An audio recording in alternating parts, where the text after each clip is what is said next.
सच्चे, गैरत विरसा हमारी जा पता करो।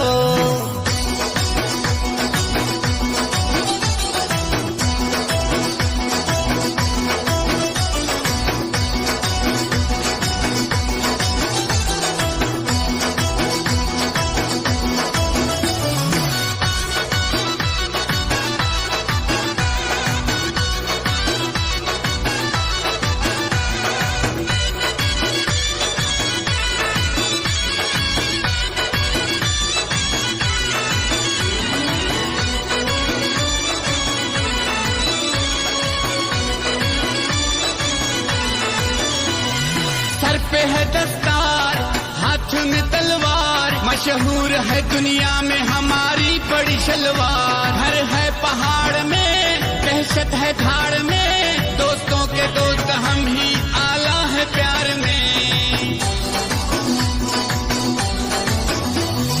सोच ले तू सोच, हाँ मैं हूँ बलोच, बच्चा बच्चा कह उठा सदा जिए बलोच।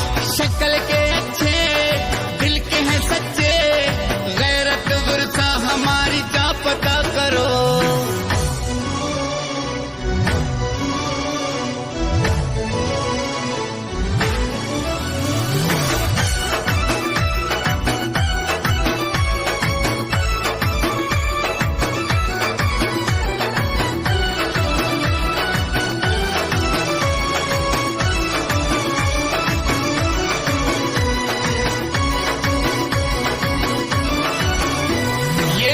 सरजमीन हम इसके जानशीन, जिसके दिफा में हरदम इकबाल के शाहीन। हम पर सरे पैकार, शेर की ललकार, हम मर्द मुजाहिद हैं, हम ही हैं शहसवार।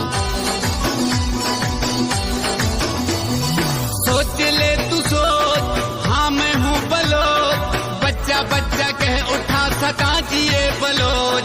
शक्ल के अच्छे, दिल के हैं सच्चे, गैरत विरसा हमारी जा पता करो।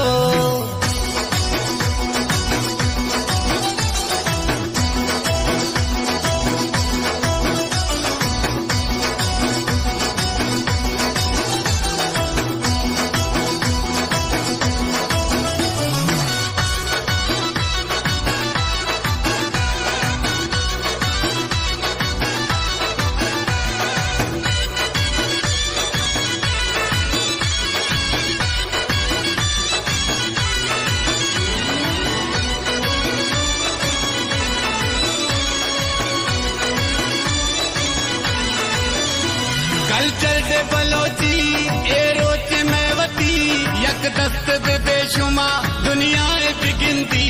अकरम उदासी माँ, ए वशी रोच